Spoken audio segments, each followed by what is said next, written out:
Welcome, everybody, to the Loud and Drunk podcast. This is Dan. And guys, I got into a little bit of trouble when I created the thumbnail and title for one of our episodes. Oh, no. Yeah, a lot of people didn't care for my usage of the word woke, but you know who also didn't really seem to care for the woke? Who's that? Jerry Seinfeld. Ah. See, Jerry Seinfeld, and this is something that happened a little bit ago. What's with these people? What's with these extreme left and PC people? It's pretty good. That's actually what he said. Yes. Probably not like that, but It was close enough. It sounds like B-movie. American stand-up comedian Jerry Seinfeld said the extreme left and PC crap are hampering comedy today. And we're going to actually talk about this. And is he right? Or is he just being an old hat? Justin, what do you think about Jerry Seinfeld and his comments about the extreme left hampering modern-day TV sitcoms? Well, so his statement was kind of multifaceted because, like, he was talking about like your comedic television shows, like your sitcoms and stuff like that, Was it just... and also a rise in how stand-up comedy is more free. There are levels to which I agree with him. I believe that yes, there is a level of our culture that is very sensitive to pretty much everything. Everybody, I mean, there's an avenue. You can say anything and somebody's going to get upset by it. That's just the reality of the world today. Which has chastised the production, like the ABCs, the CBS, the NBCs for making, or then even the well, maybe not so much the Netflix or Amazons, but... Yeah, Moses, Netflix really has a little bit more freedom. It does have a little bit. Well, I mean, we could talk about that later, but Dave Chappelle got a lot of fucking shit. Yeah. And and that was a Netflix thing. And and he got into trouble for some jokes that he said about certain people that we're not allowed to really talk about on this podcast. No. But and as usual, we have a special guest. Yes, hello, Ari Rubin. Happy Passover to my mother. Very happy to be here. I've got a lot of opinions about Jerry Seinfeld. Very happy to dive into it. it's nice to see that we can fulfill all these make-a-wishes. I don't get it. No, you... Well, Is he one of the comedians? Speaking of comedy, do you guys remember from In Living Color the Make a Death Wish skit? I do, I because don't. I love In Living Color. It was so great. It was just like, oh my, that's like funny. the Make a Death Wish skit was Jim Carrey being, oh my God, what is his name from Death Wish? Help me out here, guys. Charles Bronson? Charles Bronson, Bronson, yes. yes. Yeah. And he's there and he's just so made up like Charles Bronson and like, the little boy's trying to get into a freaking amusement park, and he's like, "Oh, hey, buddy!" And like the guy in the costume that's supposed to be the mascot for the amusement park goes up to him, and he's like, "Hey, buddy, you need about $35 to get in here." He's like, "I don't have $35. What am I gonna do?" And it just Jim Carrey walks in. He looks just like Charles Bronson, yeah. and he's just like, "Hey, I've got a 45. You can keep the change." Just a pistol whips him. So with that said, there is an element of comedy that's like, risque with that. The entire bit of that is Jim Carrey. There's one point where he's actually coerced like a football team to let this little kid be the kicker. And he's like, "All right, 2, 3, 4 girls, rah, rah, NRA, rah, rah." Which a joke like that, if you really believed in like gun control and guns are bad and all that stuff, you would find that to be somewhat offensive in some shape, way, or form. Yeah. And that takes us to this Jerry Seinfeld quote. Is he right on this? Has comedy been really suffered from PC culture and the extreme left? Because in my opinion, there's a little bit more detail to that because It's nuanced. Yeah. Because when we were kids, and actually even when we were like in our early 20s, there really wasn't a woke culture trying to infect comedy. It was really more of the religious right going around saying like, "Oh, hey, you can't watch The Simpsons. You can't watch Family Guy. You can't watch Music is American bad. Dad." Rap music is Rap bad. music is satanic. Video games are bad. They really fucking went all in on that stuff for a long time. I remember watching Ice-T, Jello Biafra, and somebody else against... But Tipper Gore? it was Tipper Gore, and I can't remember the... evangelist wife. Oh, I want to say Tammy Faye Baker, but I might be wrong on that. There was a how would we call it? A big kerfluffle going on about this stuff. It was the remnants of a satanic panic. It was the aftershocks of it. You're not necessarily wrong, but you're out of line.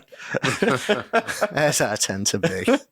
I'm your Huckleberry. But leaning into the Jerry Seinfeld thing, and I will preface this by saying I think Jerry Seinfeld is very often way too far up his own ass. However, I think he does have a point here, particularly into the regards to your comedic television shows, your sitcoms, and things of that nature. The networks are so protective of what they have. They're trying to like play it safe. Yes, as much as play they it liability. Yeah. incredibly safe. Yeah. And that's where I think Jerry has, a point. Yeah, everything is so, you have to be so incredibly PC because the last thing a network wants is some big outrage over, and it still happens. Yeah. Yeah, It whether you still like absolutely happens. whether you like him or not as a comedian, you have to acknowledge the fact he is a fucking like legitimate comedian. Like he knows his craft. I'll say this, if I may chime in right here. Absolutely. And I don't know much about Jerry Seinfeld, but what I will say, I don't know his background or much about his show and what have you. But what I will say is that for myself, comedy is inherently a little bit about taking a jibe at somebody. It's a little bit of a so and so towards an individual group or so on and so forth. And that's an important part of comedy in and of itself. When you become offended to the point where you stifle that, then you're going to remove part of what makes it very funny. That's the entirety of the gist of what it is. And I think that both the left and the right, if that's how we're going to define them, then I think that's both of these parties are wrong. Really, what it comes down to is that we need to be comfortable. Is he Jewish or a Kennedy? I just feel like he's waiting for Mr. Carter to come into the classroom and teach. Are you Mr. Carter? Up your nose with a rubber hose. Go on. When all this started, I didn't anticipate that you'd be using these episodes to workshop characters. Yeah. It's You're a real mensch. in living color. You're a real mensch, Justin. The name of this podcast in parentheses is Third City. Oh, delightful. You're being a real schlemiel right now. You're being a real slamako. That is our fucking word. Haas and Pfeffer Incorporated. Hilarious with all this. This is the point that Jerry's making. Yeah. We're gonna do it. When this episode comes out, somehow, someway, we will be lambasted in our comments. Probably for anti-Semitism. Yeah, Well, we're exactly both right. wrong and right. Get the fuck out of here. This is where his point actually stands, is that yes, anything on network television is very heavily steered in a very PC way. Yes. The networks will not risk anything. I mean, I get it, but I don't like it. I don't watch network television. I don't even have cable anymore. Yeah. Not a lot of people our age do. Yeah. But another point that I would actually argue against it is that there's a little show called It's Always Sunny in Philadelphia that's been on TV for 16 years now? 17 It's like years? the little show that should have never been, but is still... Yeah, it's a little show that could. Yeah. They were going to cancel it if they didn't have Danny DeVito come on and be a mainstay guy. Yeah. What a mensch. But that show, kind of like what we try to do on this podcast, punches at both sides, I would like to say. Yeah. And that's what we try to do here. We punch at both sides. We punch at, everybody. Apparently, we have Ari Rubin here. Yeah, Long live Palestine. Folks, honestly, we might upset you this time, but we'll get you on the back end. Yeah, you're all terrible. Yeah, everyone is terrible, and we're going to insult you at some point. We're just like you. Yeah, we insult ourselves all the time. One of us.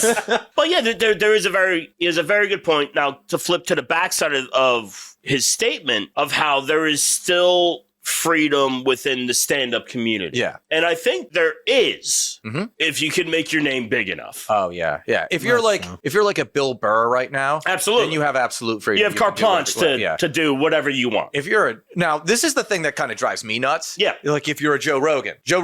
nobody can touch Joe Rogan right now. Nope. Whether it's his stand up or his podcast, Right. he He plays so many different facets. Yeah. And he also does UFC. He can't be touched. No. And there's times where he's just apologized for reasons that I'm like, you don't have to do that, buddy. Yeah. Well, you already have a baked in. I think for him, Yeah. it's his own insecurity. Yeah. that And does he's- catch up with him and he's- sometimes. I think he's trying too hard to do that thing where I'm like, I don't have a side or I don't have, Well, I'm necessarily. Yeah, but confident other I have that. comedians have fallen that thought they had that same grace, like Bill Cosby. Like everybody fucking loved Bill Cosby until they didn't. His fall was unrelated. No, Well, I know that Joe Rogan isn't doing. It turns out after all this time, he was an anti-Semite. what I will say, though, that I thought was always true. Joe does have a couple good people around. Yeah. Like he's got Bill Burr, who's Yeah. the first person to call him out on any of his nonsense at any Yeah. given time, which I fucking love. But yeah, Joe Rogan is too big to be fucking accountable to anything. Yeah. You know, he gets to exist in this stratosphere that none of us can even fucking imagine. And He got to that Howard Stern status where it's like,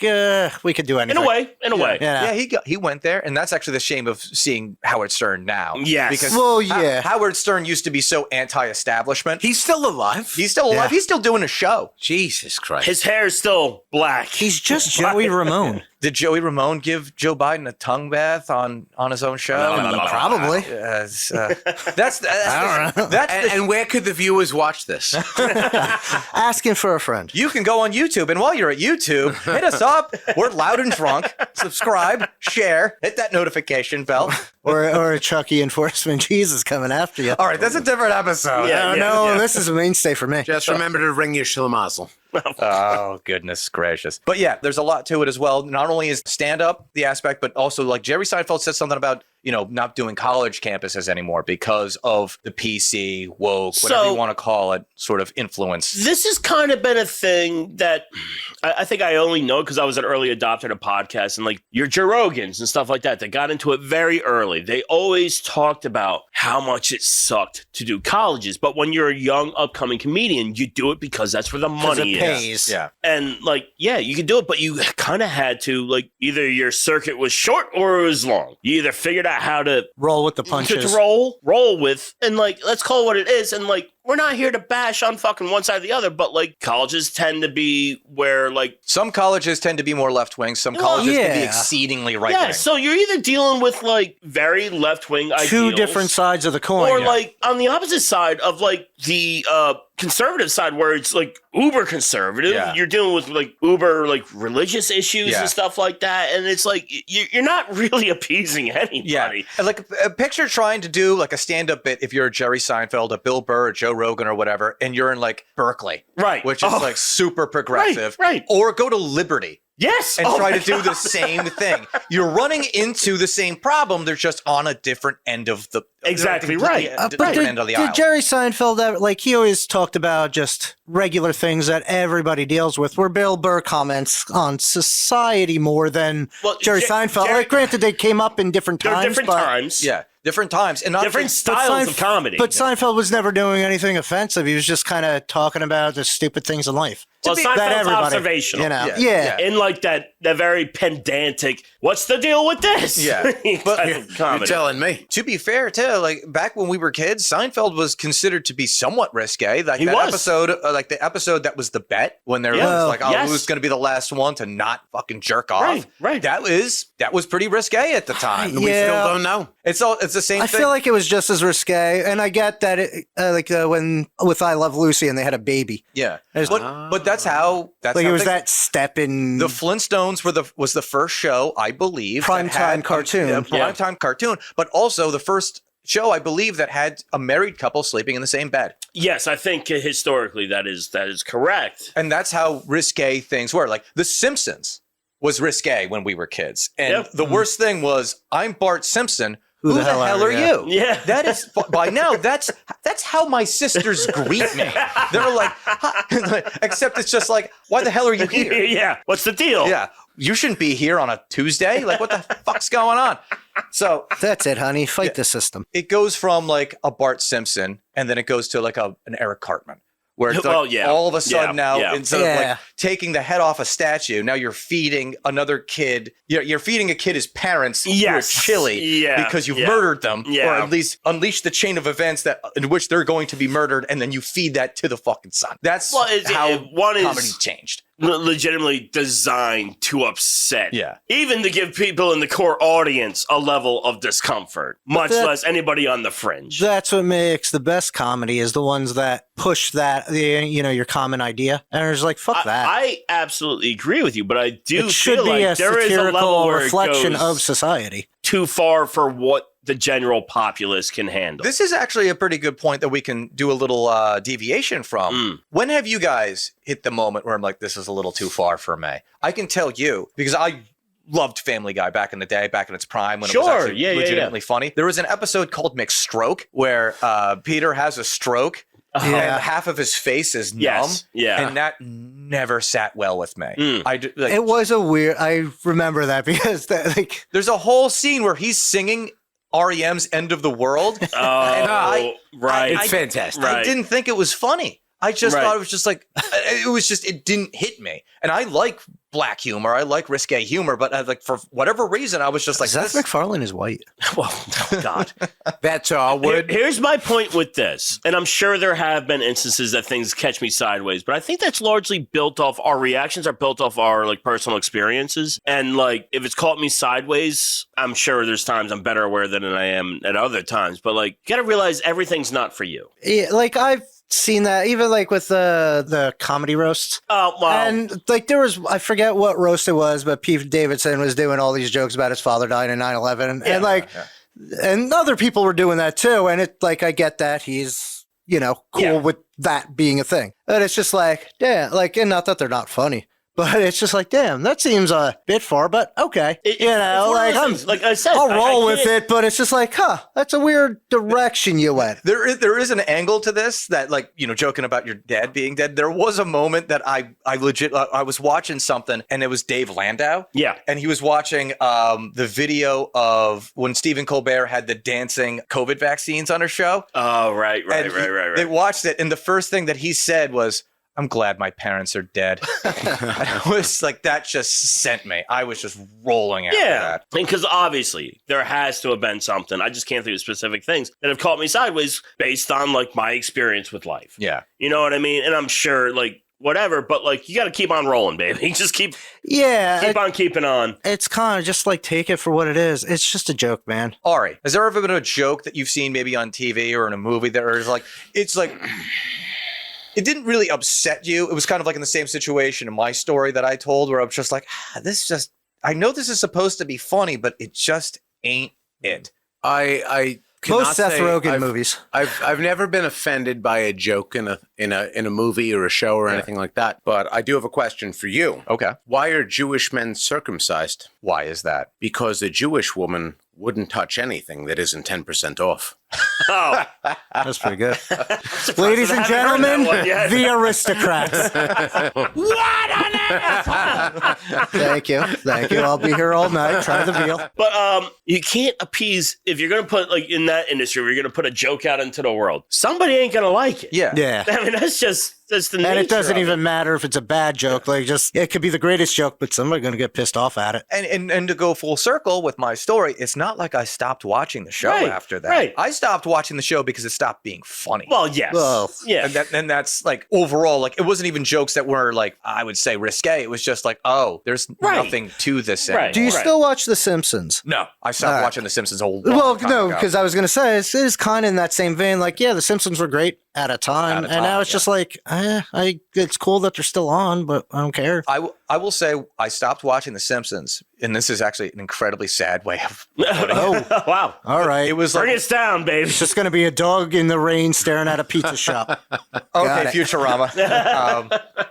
I stopped watching The Simpsons because there was one episode, I don't remember particularly what it was, but it struck me in a way where it seemed like I was just watching a grandparent slowly disintegrate into nothing. And I'm like, why am I doing this? Just somebody pull the plug on their show. And then I realized that I was keeping the show alive by still watching. Right. So I'm like, I'm done. When did Simpsons become hospice? Well, it's like in regards to The Simpsons, like I honestly don't think I've watched not even a rerun of a show, but like at all in 15 to 20 years. Yeah. Well, I mean, I'll say this about it, that my favorite episode of The Simpsons, I have two, but the one in question right here. No, the monorail one is great. Yes, I love that one. No, it's the episode with Gay John. And that's an episode that you can't really do anymore. I need a refresher on that. A little context. It's that Homer Simpson's best friend for that episode is a gay man named John he moves into the neighborhood. Okay, now I remember it. Right. John is a flamboyantly homosexual man. John Homer Simpson he has absolutely no idea.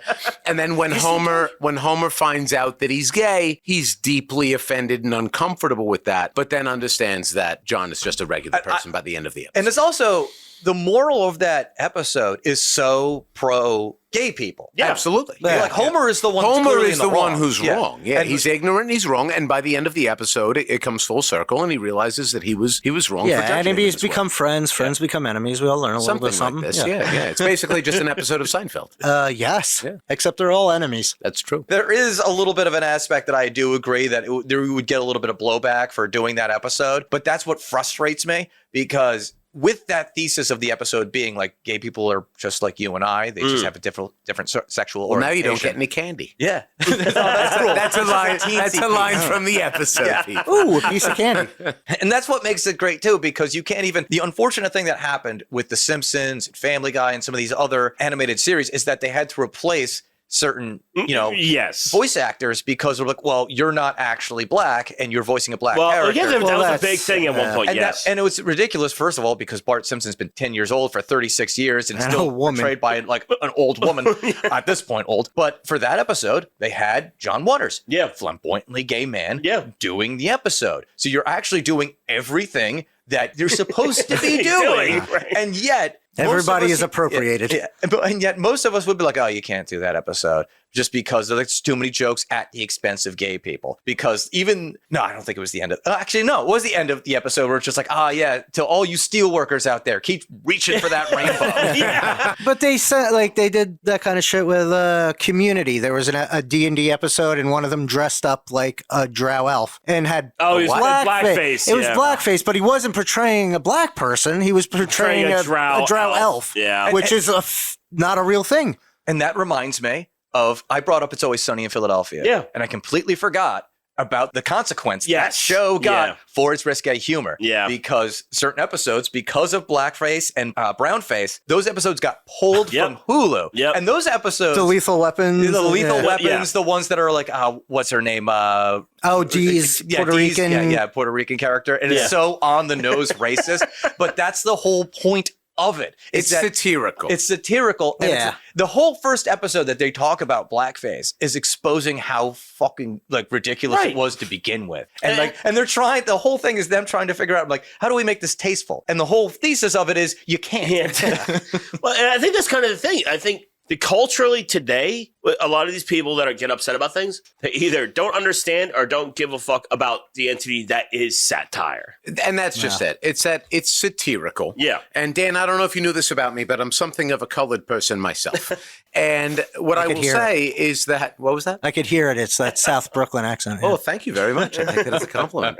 When you're looking at an episode like that, and you touched upon it. That's exactly what they were doing. They were doing the racist joke to draw attention to the fact that some people are ignorant and so on and so forth. In other words, it was the definition of satirical, and the people who were offended by it didn't understand what satire was. Yeah. And they ruined the joke for everybody else. And that's the weird thing too about people being upset by that show. The whole point of that show is that these are 5 people that are despicable. That doesn't and work. not They're like- terrible, terrible people. And that's what threw me off as long as we're still on this topic. But they're so relatable. Mac finds his pride Yes. is such a left turn. Oh, absolutely. From, these people are so like horrible and you shouldn't empathize with them at all. And if you do, then you're actually a bad person. And then here's an episode where we have to empathize with Mac. Yeah. I don't get it. But that was so many seasons of buildup. I understand that, but like at It the was same incredible time, to watch. he's- I'm not going to lie to you. Like the dance routine is absolutely It's amazing. wild. It was impeccable. It's wild.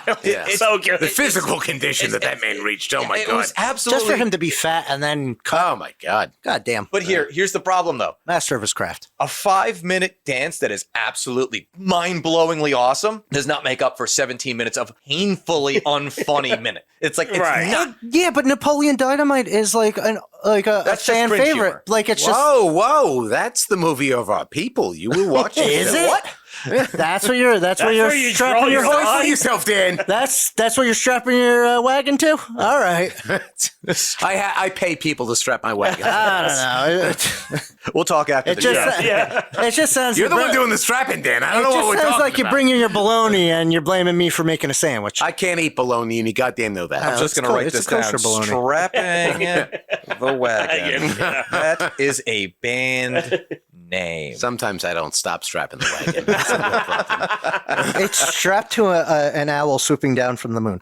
Oh, actually, you know what? Now I'm really into this. Yeah, because I am a salesman. Strapped by night away from this gag. Let's wrap up this portion of this segment. I think we can all agree that there is some merit to what Jerry Seinfeld said. I think there is absolutely some merit there. Yeah. He has a point, even though I still think his head is too far up his own ass. Yeah, like Moses was saying, it's not like he was necessarily the most risque comedian to begin with. No. And I don't think his routine would be any more off the cuff than it was like, in 1994 or whatever. Agree. I absolutely agree. No, he could be just as relevant now if he was just to do that act like brand new now. And we didn't have a Seinfeld when we grew up with Seinfeld. It was never like this really dirty kind of. He was the Will Smith of comedy, where he didn't have to curse in his raps to sell records. Yeah, somebody just. What's the deal with It's Always Sunny? It's a good show, and it's great because he never did that act like that. Oh, what's the deal with airplane? Like that.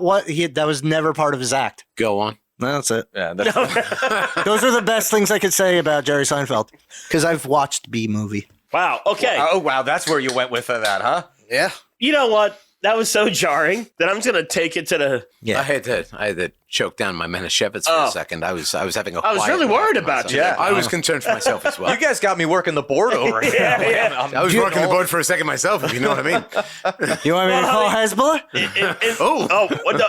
Okay. All right. It's escalating quickly. All right. I'm just saying. Let's play a game. Oh, games are fun, and playing is for pleasure. So we've done this in the past, and we haven't, but it's been a minute. So I thought we might be able to do a little bit of like the elimination game. Excellent. And I've kind of split it up into 2 chapters. So like I think a lot of us of our age came up on like the legacy of what we'd call like legacy comedians. So we'll start with that first. So I'm going to make this pretty difficult because you have to delete all but one. Okay. Keeping one out of the 5. I feel like I need my whiteboard to remember these names, but I'll give it a shot. Try your best. I'm doing my part. Why does it have to be a whiteboard, Moses? Because I can't. Shut up! Because you wouldn't be able to see much on a blackboard. Yeah, black on black isn't it's hard to read. You're just perpetuating a stereotype with black on black. So, Justin. here is the pool I'm setting up. Know that this comes from my perspective. You might think other people should be there. That's good for you. This is who I thought of. Number 1, Richard Pryor. Okay.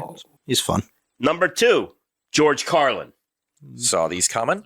Okay. Yeah, they're going to be pretty obvious. These are like legacy guys. Yep. I'm throwing Eddie Murphy in there. Eddie Murphy. That's okay. Fair. Yeah. Sam Kinison. Boo! I already know who Ari is eliminating. Yep. Boo! And Bill Hicks. Bill Hicks. Huh. Okay.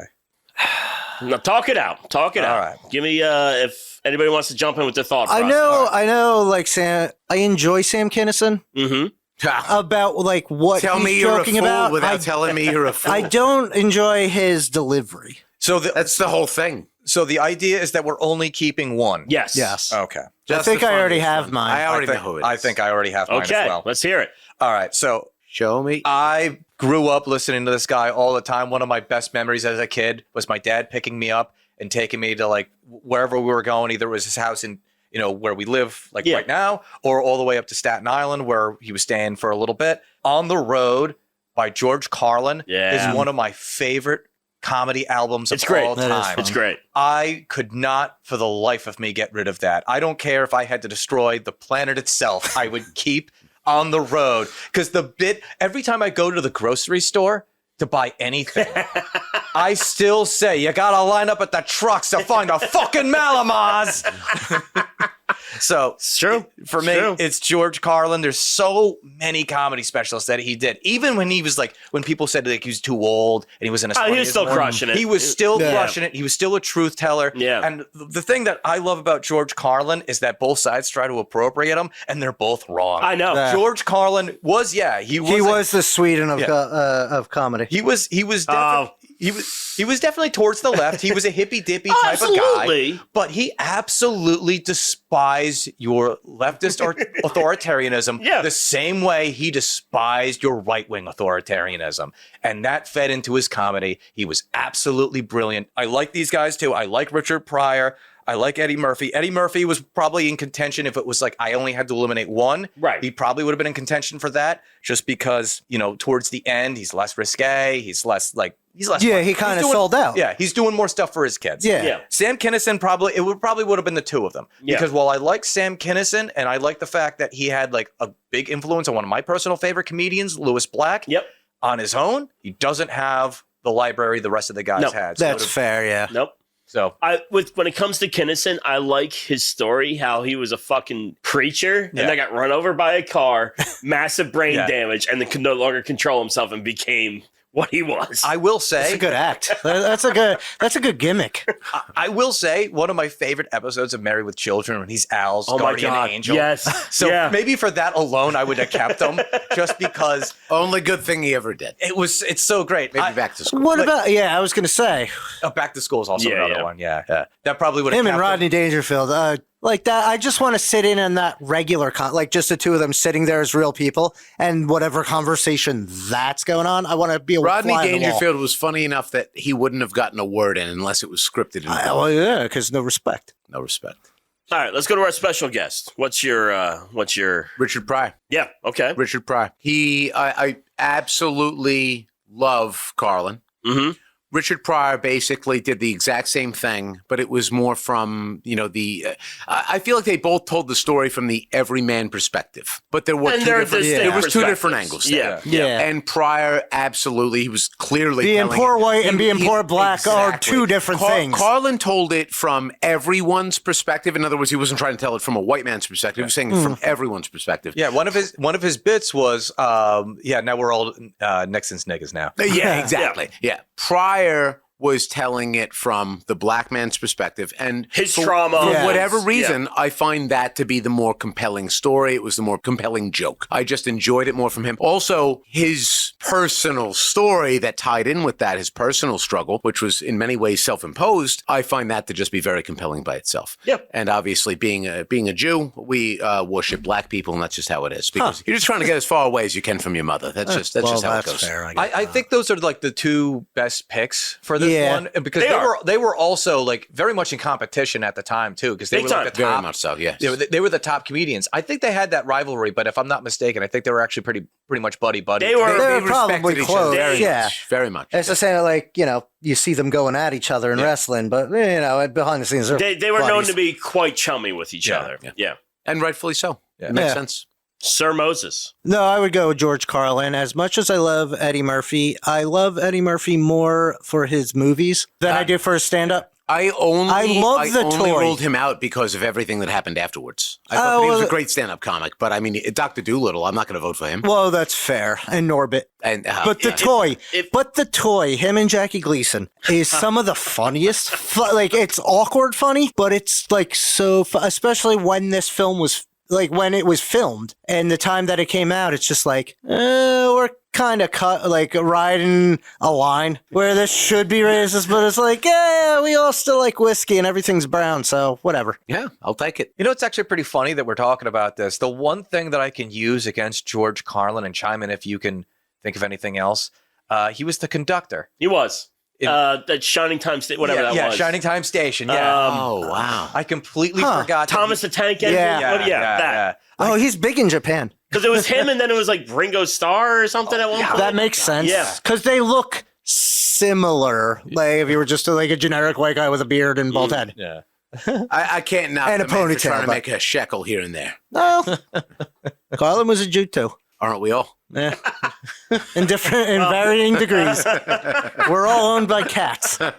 Justin, sir, you haven't answered your own quandary. Who would you pick of this? Yeah, so in the end, I'm inclined to lead towards, obviously, there was kind of like a top two, as Dan, you had mentioned. Between the two, I will say for me, it's probably Pryor because of the situations of his life. Carlin for me is like he would have been okay if he didn't become a star. Like, and well, it's actually hard for me to take anything away from Carlin. And but for me, the fire that came out of such self-destruction for Pryor. Is that a pun? Well, in a bit of a way. If you know, you know. That's also a great metal album name, The Fire of Self-Destruction. Yeah, if you know, you know. But yeah, That's ministry, isn't it? But for me, because I'm drawn to like quasi-tragic characters. Megadeth. She's still trying to guess. Symphony of Destruction. So yeah, no, but I hold everybody else that I put on the list is very good. Who was the last or guy? pinnacles of point in those time in like the 80s. Like Eddie Murphy had his time, and our guest had a very. I keep saying our guest because I can't remember what your name is. It's Ari Rubin. Ari. Thank you, Dan. Ari had an excellent point about, Eddie Murphy. It's colored by whatever. And, like, none of us are really there for his shot-in-the-pan comedy-wise. Yeah, he was great, but it was somewhat ruined by what followed. Kinnison is a very polarizing individual. Yeah. I hate to say anybody actually loves him, but you definitely remember him. And Bill Hicks, like, I got to give him a shout out. Like, he burned very fast, but died very young. Yeah. I don't know too much about Bill Hicks. He had a very flash in the pan moment, but then died like 2 years later from cancer. This was an 80s. I really can't think of him. He was incredibly funny, incredibly poignant. Out of cut his teeth in Texas. One of the first Texas comedians to come up. And if you get the chance, I was hesitant. Look into it. There's a couple documentaries out there that are very good. I was hesitant to eliminate him because, like you, I didn't remember too much of him. But then I was like worried that like I might lose like a lot of bits that I really, really enjoy. That's why I go with what I know more than what like I don't want to omit him because I don't know. But I do know Pryor and Carlin. Yes. So I'm gonna keep one of them. And I'm going Carlin, but like this unfolded kind of the way I thought. There was a coin toss in the head of it. So before we move on to the second, coin toss in the head. I love that. Yeah. So before we move on Third to album. the second division that you made up, Justin, I actually kind of want to ask you guys because I laid out On the Road. That's my favorite George Carlin album. Even though it's not, maybe considered by most people to be his best work because it doesn't have like the 7 words you can't say on television and all that stuff. You guys picked Pryor. Was there any particular like comedy special or anything of that nature that stood out that was like for myself, no. Okay. I think that all of it was gold because his career ended while he was more or less at the peak. Yeah. So I mean, I feel and he wasn't really doing stand up then. He was doing more movies with fucking Willy Wonka. He did stand up, but he did stand up for a while. The popular one in Hollywood. What's it called? Mitzi Shore owned it. Oh, I know where you're. Fuck, I can't think of it. I can't remember. But like till his Comedy dying Cellar. day, he had to be. No, it's not the Comedy Cellar. That's New York. He had to be literally carried on stage in his dying days, and would still get up there and fucking do it. He was fire until the very end. Until the very end. That's what it is. And like, I don't distinctly remember any comedy specials, but I saw so much like shit he did in rooms that weren't specials, and he just fucking always fucking crushed. He had like I said, he's kind of like a tragic comedian. Yeah. It's like he had so much pain and like misfortune coming up that like he could just fucking cut into you. You got to respect that. Yeah. Okay, so neither one of you can really place not a special, not a special. The Comedy Store. Oh, the Comedy Store. Yes, yeah. Moses, do you have a particular like Carlin like stand up bit, or is it like maybe like a movie? Like what made him stand out as your number one in terms of like if there's a singular aspect of it? Dogma. There is a bit of that because that was like, I forgot. And Rufus, I forgot about that too. Like the seven forbidden words was like because growing up.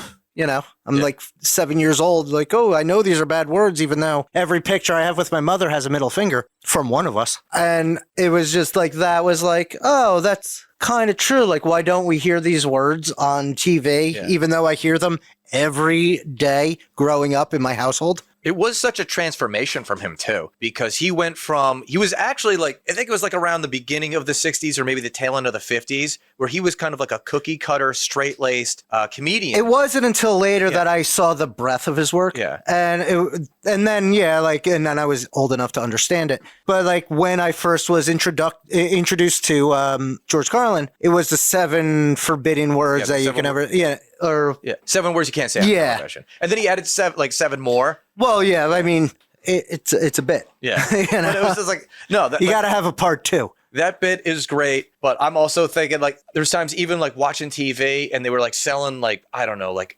a bunch of his albums or something like that. And he did one Those bit, time lives, yeah. Yeah. And there was one bit and it stuck out for me. Even now, and I was watching that when I was like 6, 7 years old. And the bit was, it's like he's pretending he's on the phone and he's saying like, oh yeah, I want to buy a hot water heater. And he's like, what the hell for?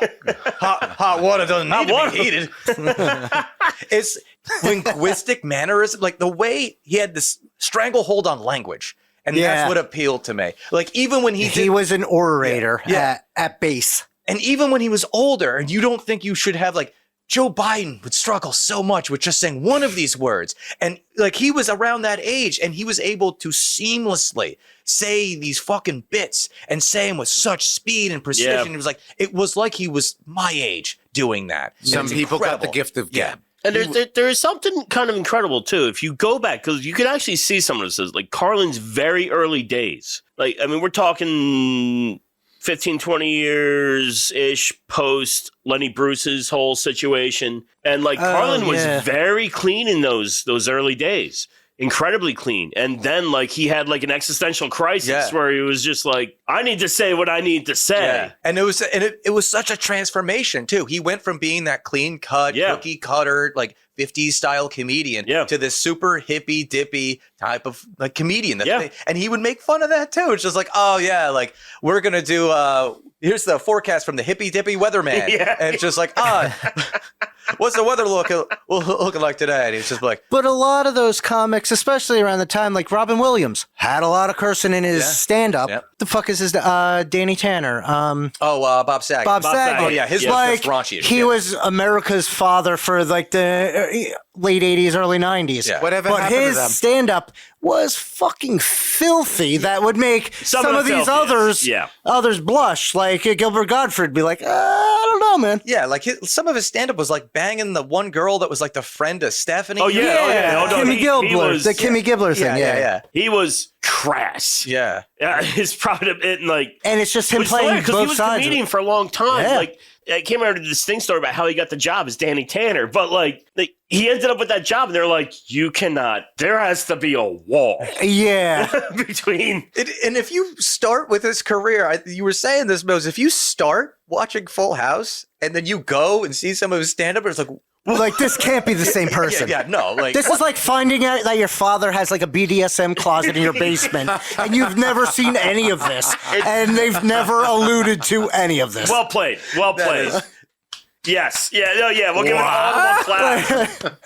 That was. It's just like, how is this the same person? Like, Dad, what happened? Like, oh, sorry, honey. And I'll say this about another person. How do you also, think you were born? I'm also going to say, like, I don't think this person is on the same level of what. Oh God, Danny Tanner. What's his real fucking name? Bob Saget. My brain's shutting down. Jesus Christ, the guy who was on Tool Time. What the fuck? Tim Allen. Tim Allen. Yeah. So, like, I remember being a kid and watching, like, whatever that show was with Tim Allen. And Home Improvement. Home Improvement, yes. Tool Time was the show. Yeah, it was the Tool show Time in the was show. the show within the show. Yeah. No Time to Get Meta. Yeah. And then I remember they were going back to the days of VHS, so strap-in kids. Oof. And like my father always had like it was like one of those dudes who just weirdly procured things. Just recorded things that nobody knew. Yes, yeah. No, I have a lot of Barney Miller like that on Beta, actually. And I remember, so here's the distinction. This is absolutely true, and like it's embarrassing or whatever, but like I found like my father's like porn tapes and shit as a kid when you're like too young to find that shit. And then he also had a collection of like comedies, and I remember like Tim Allen. I was like, shit, all right. You had my curiosity. Yeah, so I plugged it in, and it's just Tim Allen being like vulgar as shit for like an hour. I'm like, oh, interesting. You mean your whole bit isn't like yeah, whatever the fuck he did. But yeah, it's at that time, but it was particularly at that time with the whole Bob Saget thing and Tim Allen. They were pulling these guys running the circuits who were like dirty comedians and shit like that, but they saw they could draw, and they would put them in these super clean fucking sitcoms. Yeah, it's bizarre how they tried to do that. Like, I don't But it worked. It worked. Yeah, it does work. And then you see like people like even Joe Rogan had that beginning. Like he was still always a stand-up. I don't know how raunchy he was at the beginning, but he was in what was it called? Sports radio? Sports radio, yeah. And then he was also in Fear Factor. Fear That's Factor, how that was his That was like kind of like his introduction to everybody. That Mass was market. Oh, news radio. Yeah. News radio. Yeah. I forget the name of the there was like a sports radio or whatever the heck type. That had Phil Hartman. Phil Hartman. I was about to say the Andy Phil guy Dick. that got murdered by his wife. Yeah. Andy Dick. Andy Dick was in that. I think what the hell is the Shame redhead? to our people. The redhead that put Trump's head on a picture. Or Kathy Griffin. Yeah. There was a lot. It was a ton stack of people. One of the fucking kids in the hall was in that too. Dave Foley, I think. Dave Foley. Exactly right. It was a stacked show, and like Yeah, most people don't even know it existed. And none of them were super big at the time. Maybe Phil Hartman was like the biggest. I think he was the biggest name. He was the and biggest name Dave until Foley Andy was Dick maybe killed him. second just because of Kids in the Hall. Kids in the Hall, yeah. And I don't know much of Dave Foley's work. I haven't watched all of it, and I haven't watched of what I've seen. It has not been watched contiguously, but it's like Joe Rogan was kind of like the dipshit. Yeah, he was the Joey. Janitor Joey dude. From like Friends or what's his name from Wings. Yeah. That was an alright Wings. show. Was it? It was just an alright show. It was never good. It was just alright. All right, so I got another level to this game. Okay. With more contemporary comedians. Now, I'll give the same quantifier. These are just comedians that I can think of. I don't know any of the young comedians today, but these are people I think of that I had kind of directly in my generation to like come up on. Is it the same rule? We're only keeping one? You're only keeping one. Okay. So I pray to God that the name that I want is on this list. That's all that I'm saying, Justin. you better pray hard. I'm praying very hard. Rolling the dice. Very hard. Nobody's going to say Pauly Shore, man. Every day. Also, I will forget people. I'm fucking human. Yeah. Deal with it. Number one, Dave Chappelle. Who is that? Oh, you son of a bitch. Number two, Bill Burr. Okay. Number three, Tommy Buns, Tom Segura. Oh, Tom Segura. He's very funny. Yeah. He's very funny. His gay fat brother, Bert Kreisler.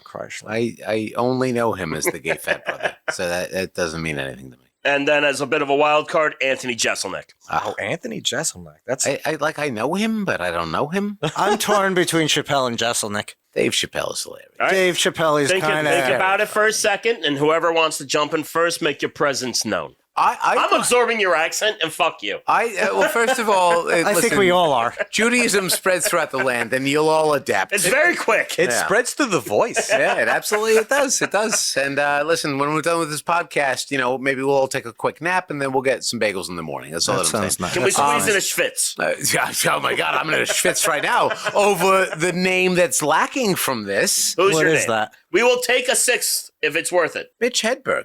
Oh, see, all right. Let me No, I'm feel like sorry, that Justin. belonged in the first You're one. very busy with your 5 favorite comedians. Let me obviously, quantify. there's no room. There's no No, room. I am There's no room now. No, that's fine. That's fine. No, let's choose between these 5 because obviously Mitch Hedberg, he's not very funny. He's not important. That's fine. He's my favorite comedian, but let me choose shut the between these fuck other up. 5. That's fine. I bounced him That's between nice. both lists because I didn't know where to place him. Yeah. I would have put him on And the I first didn't one, find- but yes. I would have put him on the But he first was one. also but late I in get that that. list. Yeah, No, he was. He Yeah. was very late. See, He was too late to be on the list, Dan. The issue is that he would be in a list that's in between these two areas. He would. Kinda, Because yeah. like when I thought of him, I also thought of Greg Giraldo. Yeah. And other like players like that.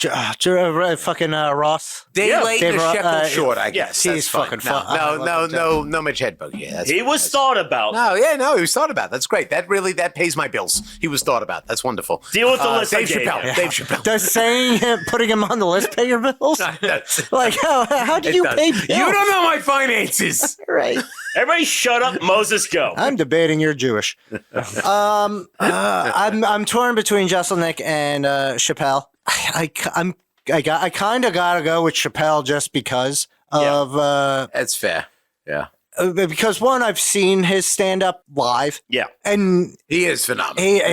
he controls a room. Yeah. He's great. And plus his Mel Brooks shit is fucking great. Him and Con Air. Yeah. Fucking Yep. great. Yep. Like these aren't acts that he's putting on. They're just He's just funny. He's just a funny person. He's a true master. Yeah, he's very good. He's what Billy Crystal was before he went into movies. Wow. What? Billy Crystal was terrific. I'm sorry, that one had to hit me sideways and is still processing. Do I have a concussion right now? Billy Crystal was good it was great in soap. How old are you? I'm pretty fucking old. Billy Crystal. His name is Moses, so very Jesus old. Christ. No, I was there when comedy was invented. Well, part your fucking blinders because fucking Billy Crystal is not funny. Billy Crystal's funny. It's also not on the list. All right. I know, but So, like you, Moses, I am torn between one of these guys and Dave Chappelle. But you're a it's Bill not- Burr guy. It's not. It's Bill Burr. I And can see that. there are bits that Bill Burr has that, if they were to be lost, I would be very upset. Like the bit that he has about "there's never an excuse for hitting a woman" is It's so funny. it's gold. It's I can so wake up from a funny. drunken stupor and list you 9. Yep. And it's so good because of the way he handles the awkwardness in the room because he's It's- talking about this taboo And stuff. he's Yeah. usually doing it on like daytime, like Good Day New York Yeah. or something like that. It's just like at the worst time to have it, and he's not doing it. It's them. He has this mastercraft of making things incredibly awkward and then pointing it out and making the person who feels awkward feel bad for feeling He's a awkward. better Louis C.K. If I can add a tag, Mm-hmm. he solely took on the most unruly Philly crowd and turned them around in 11 minutes. Because he knew, because like a lot of these comics come from Boston. Yeah. Boston and Philadelphia are like pretty much the same. in terms I of was Yeah. gonna personality. say Yeah. he's a fucking. They're like he's a half Mick retarded from cousins Boston. of each other. You know, I mean, One's more Irish than the other, and that's the only One's more difference. Italian, one's more Irish, but other than that, That's the only difference. they have the same basic mannerisms. They're just like going to insult the hell out of you. So you got to just speak their language. And what he did was just like start insulting their freaking sports teams. Yeah. Like, remember when the Flyers wore which sweatpants? is your language. Yeah. When you're from there. It That's was what like it an is. 11-minute masterclass. And it's great too because he was counting down to like Yeah. 9 minutes left. Yeah. And I'm doing the whole fucking bit. Yeah. That's great. He's so sick and tired of hearing about Oh, of that. course, stuff. of course, of But- course. Another addendum. I haven't listened to it in a long time. I don't even know if it still exists. But the early days of his podcast, of him just talking Yeah. into his phone, ranting to Yeah. himself for like an hour straight, was pure gold. And it's like so great too because half of it was like conspiratorial. Like, yeah, you realize there's no like gold backed by there's our currency isn't backed by any kind of gold, or like the Fed is just a piece of shit. Like that's his whole. Him just unraveling in a hotel room Yeah. while he's on tour. That is when he was at his absolute peak. When he was he's been single for too long and he had fucking say it. See what happened. Right. This type It was of mentality. when he got together, and actually got together with Nia and shit Yeah. like that was the best for him, but we all lost something that we all lost at that point. that absolute Yeah, he's the only one that gained in that situation. Yeah. that stream of chaos. And so I guess I'm talking myself into Dave Chappelle because Dave Chappelle never really had that. He had that moment where he left and he was just gone from Yeah. the comedy Sure. scene. Yeah. But he was still like the only thing we quoted. Yeah. Like there was still all those Dave Chappelle quotes that that's all we did. Yeah, the Chappelle show. And actually, it's pretty jarring to go from his early stand-up when he's high voiced like this to now where it's just like, do you smoke 80 packs of cigarettes? No, when he From came, what I understand, he close to it. He smokes nonstop. yeah, when he came back, I was like, no, that's not Dave Chappelle. That guy's fat. And it's just like I just Also, remember he took like a whole bunch of like HGH and like didn't work out. Yeah. Oh, well, I guess that'll do it. You know what? Because I remember his early stand-up and I remember not particularly being struck by it. So I'll go off the board and I'll pick Bill Burr. Fair. I think that's fair. For myself, I picked Bill Burr. I think that Dave Chappelle is compelling, absolutely hilarious. I love him as a comedian, 100%. For myself, it's that Bill Burr is absolutely more contemporary. Yeah. His jokes are just, he's still doing it. And I think that Chappelle's jokes are a bit behind him. No insult to him, but that he's very much so Reacting instead of he's telling new jokes, but he's kind of come to rest in this place. I'll put it that way. Bill Burr is more contemporary. He's telling offensive jokes today. He's trying to as touch offensive upon as that. you He's can touching upon that nowadays, line. yeah. He's edgy in a different way. Whereas I think that with Dave Chappelle, he's more or less, and I still find the jokes very compelling, very funny. But I mean, he's a rich person now, and a lot of his. I just saw him fucking. What was it? A couple of years ago, we saw him fucking live, and his jokes were about being a rich person. Yeah, and that's very funny. That's awesome. I love that for him. Yeah. But it's not very relatable. Yeah, it's very funny. But I mean, some of his jokes were about having like a 2-mile long driveway. Yeah, that's amazing. Yeah, exactly. It's funny. But I can't relate to that, despite being Jewish. And so no, so for myself, I think that Bill Burr is where I would lead more so. I went to go see Bill Burr at Madison Square Garden one time. It was one of the, I don't know if it was Paper Tiger or whatever the heck comedy special that was, but it was off of one of those tours. And he did this bit about he needs to be warned if there's going to be a female commentator for Monday Night Football. Yeah. And I was just absolutely like, holy shit, that is awesome, because I'm like, I feel the same way. Like every time like I turn a game on, it's like, all right, one of the announcers is a girl. I'm like, nope, mute. I guess I'll watch this without sound. And it's just like, it's nothing against it. I was just like, listen, man, I'm not here to be lectured and told that like I need to take the trash out while somebody's trying to score a goal. Here's my point, and my decision falls with Bill Burr as well. It's because he's like so id. He is just like pure, just reactionary to his fucking experience. I'll piggyback on that a little bit. One of my favorite things, and I usually describe this as a criticism, and I actually have not watched all of the specials and so on and so forth. Sure. But one of the criticisms that I have of Bill Burr, and I've actually said this to you, I was watching one of the specials, and he was commenting on World War II. Oh, yeah. And I know what you're talking about. Yeah. Didn't know what the fuck he was talking about. It was complete ignorance. He shouldn't have made the joke. He didn't even like research it and so on and so forth. And that was the negative aspect of it. Well, I think that's where his modus operandi fails. Yeah. But at the same time, there's a genuine nature. Fully there. And that demands respect. Yeah, that demands respect. His shtick is kind of like making fun of like ordinary things. Yeah. Sports is his wheelhouse. When he starts trying to be like, I know things, that is when he falls apart. Yeah. And that's just it. It's that like, because part of his shtick is that he's making fun of himself, and all of us, he's making fun of, like a generic run-of-the-mill, basically, because that's what he is. He's a generic run-of-the-mill white man. Yeah. So he's making fun of himself. He's including everybody else in that. He obviously makes fun of women plenty, all of these people that he interacts with and so on and so forth. And then when he tries to touch upon these things that he knows fucking jack all about, he exposes his ignorance. Yeah. And he's funny in a way that he didn't know that he was funny. Exactly. Which is funny because he's actually a very funny person. That kind of what makes it endearing because he's funny in the way that he's exposing himself like any of us expose ourselves when we're There's talking a humility shit. there. And that's just it. I gotta give him the props for it. He would usually preface some of these jokes like saying, like, listen, I know I'm a fucking idiot and I don't know it. And there was one bit. That's how we open up this podcast, right? Yeah. Although we're not supposed to curse in the first few minutes. No. And that's why we don't. We don't. Okay. I'm just a guest. But there is a little bit of that still kind of like, touching certain taboos, because in that one comedy special, when I went to go see him, that did make the actual Netflix special, he was talking about like, oh, everybody who was in the military, a hero? Right. Is like, I get the person who's flying the plane off the aircraft carrier. I get that he's the hero, but is the guy that's just pointing in the direction, is that guy a hero? That's a hero. And I was just, I was laughing at that just because I'm like, yeah, I was a rear echelon motherfucker. You're a hero, Dan.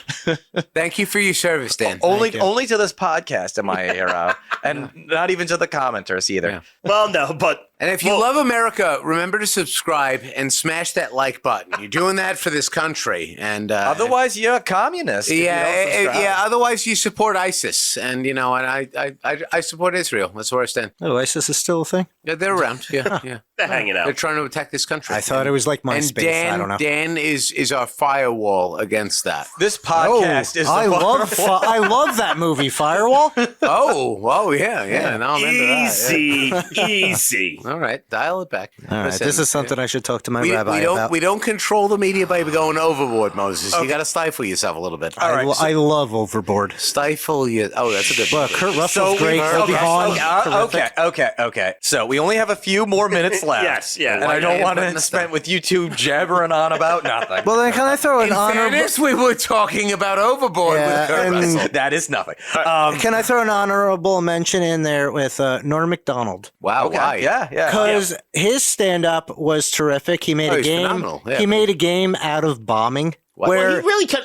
Well, Norm when he Macdonald is bombed- an aberration in all of this. when he bombed, he would take a sip, and that was part of the joke. Yeah, But that's fair. Yeah, but it was all non-alcoholic. But it just seemed like he was getting drunker and dumber. He did that As at he- a Comedy Central roast, too. I Yeah. don't remember who. Oh, yeah. But he actually... Oh, he fucking like legitimately bombed, and I think it might have been the Bob Saget roast.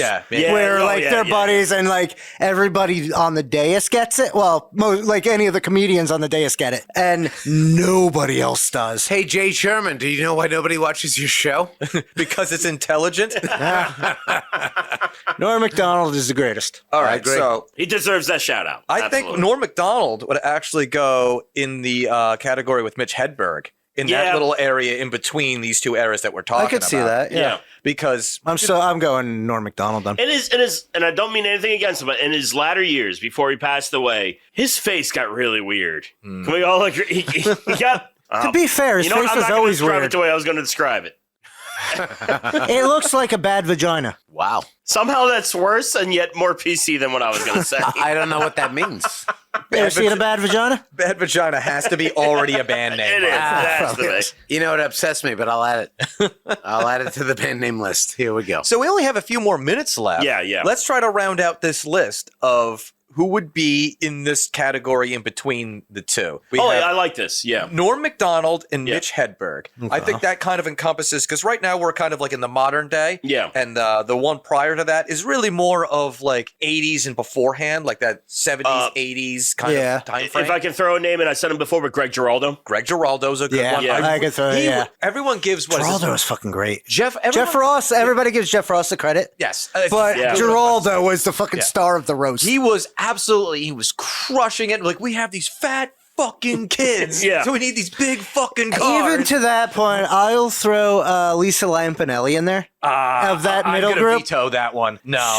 She's Lisa Lampanelli. she's stupid crass, but she's better than Sarah Silverman. Oh, yeah, well, Oh, yes, you're one of 'cause those it's not hard. self-hating Jews. It's not hard to be better than Sarah Silverman. yeah, but we don't really have too much as far as women comedians. Wait? Oh, it's like that then. Yeah. I see. Like, this is a completely different episode now, because now I've been struggling to think of like a woman that's funny in terms of stand-up. Because you I are. would go with Caitlin Olsen, just with Always Sunny. Yeah. But this is like, we're running out of time, and we need to. Well, also, let me say it this No, I'll way. give Tina Fey that nod because she's a funny writer. She's not. Listen, Great listen, stand-up. folks. If you get mad at us for like not having a female, like there are absolutely funny female comedians out there. I'm a fucking dude, Yeah. and like I told you the names that I think about. If you think of a funny female comedian, let us know in the comments. Yeah. Let us know, Yeah. because I've actually tried to look into this. Yeah, don't bring any of that Whitney Cummings shit because let's stop that. I was Just don't do that. I'm a big Lewis Black fan. Actually, Lewis Black, that's one. Lewis Black could be in that. Yeah. He's my favorite female comedian. There is a female comedian. She's more contemporary, and she's actually not even that big. She kind of exists on the fringes. Her name's Esther Koo. She's very funny. Okay. I'll have to look into I'll have that. to Yeah. look into Love that name. Yeah. All right, one more, and then we can wrap up this podcast of this. Roseanne Barr. No, not Roseanne Barr. It's- Not Roseanne All right. Barr. Of that generation. That in between. Yeah. I don't know. Oh God. Oh, this is just gonna feel sound like- bad. Stephen Wright. We got nobody else. We got spot remover on my Show list. me Now it's Stephen gone. Wright. I mean, I guess I could say Bobcat Goldthwait, but what am I like? Am I not saying the same thing? I will only accept Bobcat if you can do his voice. I cannot. Wow. I cannot. I don't want that. Give me into your audio. best version. Justin. I am. I am. Of that era, he's dead now. Patrice O'Neill. Yes, perfect. Yeah. Patrice was pretty good. Yeah. All right, there we go. And now no one will be. No, now we can't do this list. Yeah. But I think that was a good exercise because there is that like middle group that kind of yeah. All right, so I think we could do this real quick, though. Yeah. Ari, you would go with Mitch Hedberg. Of course. All right. I think I would go. Oh, this is rough. I think I would still go Lewis Black. Yeah. Just because of like how great some of those albums were. Who else? Who was in this list again? Yeah, read the list off if you would not mind. Norm Macdonald, Mitch Hedberg, Greg Giraldo, Lewis Black, and Patrice O'Neill. Yeah. This is probably tougher than the other This is one. a little bit tough because I'm torn between Norm Macdonald and And Greg also, you Giraldo. have very different styles in there. Yeah. I used to do drugs. Still do. You're right. I'm going to go Greg Giraldo. I will. Ultimately, my choice is going to be Greg Giraldo. But Mitch Hedberg was like, he was one of the first persons I thought of. And I couldn't place him in between those two things. But with this group, I used to do his weird pedantic delivery nonstop to the detriment of myself and my friends when I was younger. Would you like a frozen banana? No, but I'd like a regular banana later. Yeah. It's such a stupid joke. It's amazing. All his jokes are so dumb. It's all the delivery. You'll never be that smart. No, but none of us will be. And this is the reason why I put Greg Giraldo above him, because I enjoy the insult comic more than natural in his like day-to-day operation. Whereas Hedberg, his shit was a laid out shtick. Yeah. Oh man, Drugs are bad, folks. Yeah, this is a rough list. Yeah, I wouldn't want to get rid of my pants have a belt loop. My favorite Mitch Hedberg joke, and it was on his like full-fledged like stand-up act. And he was just like, I once had a briefcase handcuffed to my wrist, and then I forgot the rest of the joke. And that was his joke. It was all delivery. That's amazing. It was all just. It was just so incredible. And just like, it's an anti-joke. This jointed delivery. That's just like, it's just beautiful. Made you like, what is happening to me? Yeah. My pants You're hold. a passenger. My belt holds my pants up, but the belt loop holds my belt up. Who's the real hero here? Yeah. And that's, all right, Stephen Rat, get at it. But even with that, and he is such a legend for that, I still have to put Greg Giraldo above him because he was such a natural, in the moment comedian. He made me like Greg Giraldo made me remember Don Rickles and why he wasn't put in that first echelon of whoever, because Don Rickles is fucking hilarious. He was. And like, when I was hashing out the list, he was initially in there, but like we're getting into different styles of comedians, and I had to try to like this is like the most sporadic of the styles. But for me, Lewis Black's delivery, Lewis Black is great. It was just fantastic. Like he was just telling it is joke. very Kinnison-ish, but and that's like as but I said before, with the right level of control. He had the level of like, I'm gonna do the setup, and then the punchline is his freak out. It's like, what the fuck are you thinking? Yes, as opposed to Kinnison just screaming. He was screaming. All great comedians. This was kind of cathartic in a way. And nobody brought up Pauly Shore. Oh. Wow. Well, stay tuned for another episode where somebody does. And until that time, make sure that you subscribe to this podcast. Leave us a 5-star review. Check us out on YouTube and Rumble. Make sure that you like, comment, share, definitely share. If you think of somebody that would enjoy this episode, share with that person. It is literally the best means that we have. So please, if you enjoy this, share it with somebody you think who else might enjoy this. You know how much paperwork we had to fill out to get these microphones? Help us, help you. And hit that notification bell so you don't miss any Loud and Drunk content. Hit us up at our home base, loudanddrunk.com. You can catch up on the podcast for whatever reason you don't want to go on Spotify and all that stuff. You can catch up on the podcast there. We got merch, everything Loud and Drunk. That is our home base. We're also on social media, so if you want to drop us a line there, we're on Twitter, Facebook, Instagram, and TikTok. We are at Loud and Drunk. If you enjoyed this podcast, we're also on Locals and Patreon. If you want to give us money for any particular reason, #GetDanPaid. So for Justin, Moses, and Ari Rubin, this is Dan, and thank you for joining us. Until next time, this was Loud and Drunk.